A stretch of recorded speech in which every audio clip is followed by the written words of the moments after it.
सोचिए, क्या कोई ऐसा इंसान जिसे उसके घर वाले तक निकम्मा समझते हो, वो एक महाबली बन सकता है? आज हम बात करेंगे झपट्टा महाबली की एक ऐसी ही हैरान कर देने वाली कहानी के बारे में। एक ऐसे आदमी की कहानी जो हीरो बना अपनी ताकत से नहीं, बल्कि अपनी किस्मत और ढेर सारी गलत फहमियों की वजह से। अच्छा, इस कहानी की सबसे मजेदार बात क्या है जानते हैं? वो है हकीकत और अफवाह के बीच का फर्क। मतलब एक तरफ तो है हमारा झपट्टा, जो असल में एक डरपोक और कमजोर सा आदमी है, और दूसरी तरफ उसकी जो इमेज बनी हुई है कि भाई वो तो एक ऐसा महाबली है जिसमें 10 हाथियों जितनी ताकत है। तो सवाल यही उठता है कि भाई ये जमीन आसमान का अंतर आया तो आया कैसे? तो चलिए कहानी शुरू करते हैं झपट्टा की असलियत से। वो इतना कमजोर था कि घर के छोटे मोटे काम करना भी उसके लिए किसी जंग से कम नहीं था। गांव में तो खैर कोई उसे पूछता भी नहीं था। हालत तो ये थी कि उसकी अपनी पत्नी भी उसे किसी काम का नहीं समझती थी। मतलब जब पूरा गांव उसकी ताकत के किस्से सुना रहा था, तब भी उसके अपने घर में उसे कोई सीरियसली नहीं लेता था।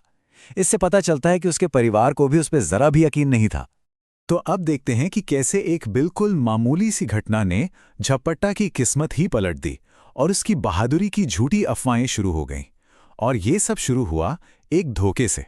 हुआ ये कि उसे एक बहुत ही सिंपल सा काम मिला था, गुड़ की रखवाली करने का, ताकि उस पर कीड़े मकोड़े ना लगे। है ना, बिल्कुल साधारण सी जिम्मेदारी। पर यहीं से, इसी जगह से उसकी किस्मत बदलने वाली थी। तो झपटा ने देखा कि कीड़े तो गुड़ से हट ही नहीं रहे हैं। उसे गुस्सा आया और वो कीड़ों से ही बोला, लगता है तुम लोग ऐसे नहीं मानोगे। और फिर उसने एक कपड़ा लिया और उन सबको मसल दिया। और बस यहीं पर हो गई सबसे बड़ी वाली गलतफहमी।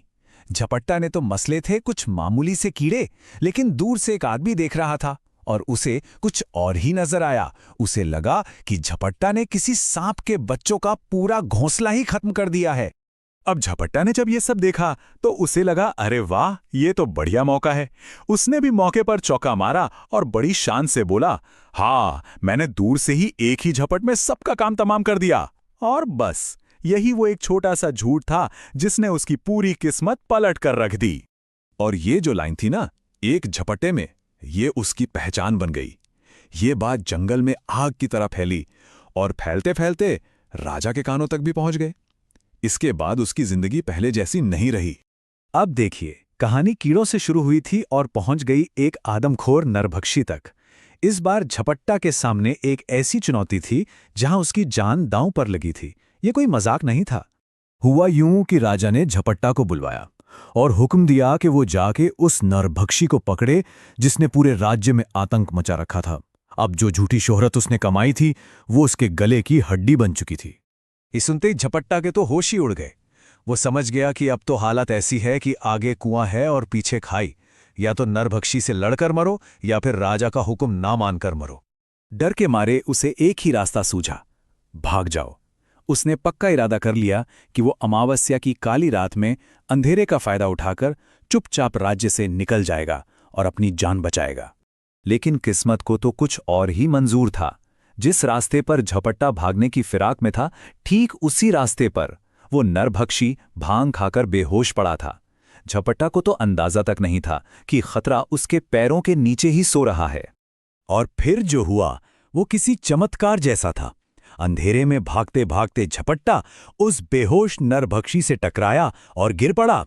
गिरते ही उसकी मशाल सीधे नरभक्षी की खोपड़ियों की माला पर जा गिरी और उसमें आग लग गई। और कमाल की बात यह है कि ठीक उसी पल राजा के सिपाही भी वहां आ पहुंचे। सिपाहियों ने यह नजारा देखा, जलती हुई माला, दर्द से चिल्लाता हुआ नरभक्षी और पास में खड़ा हुआ झपट्टा। तो उनको लगा ये सब झपट्टा नहीं किया है। उन्होंने मान लिया कि झपट्टा ने एक ही झपट में नरभक्षी को भी काबू कर लिया है। इस असंभव से लगने वाले काम के लिए राजा इतना खुश हुआ कि उसने न सिर्फ झपट्टा की तनख्वाह दोगुनी कर दी, बल्कि ये ऐलान भी कर दिया कि इसके पास तो जरूर कोई दैवीय शक्ति है।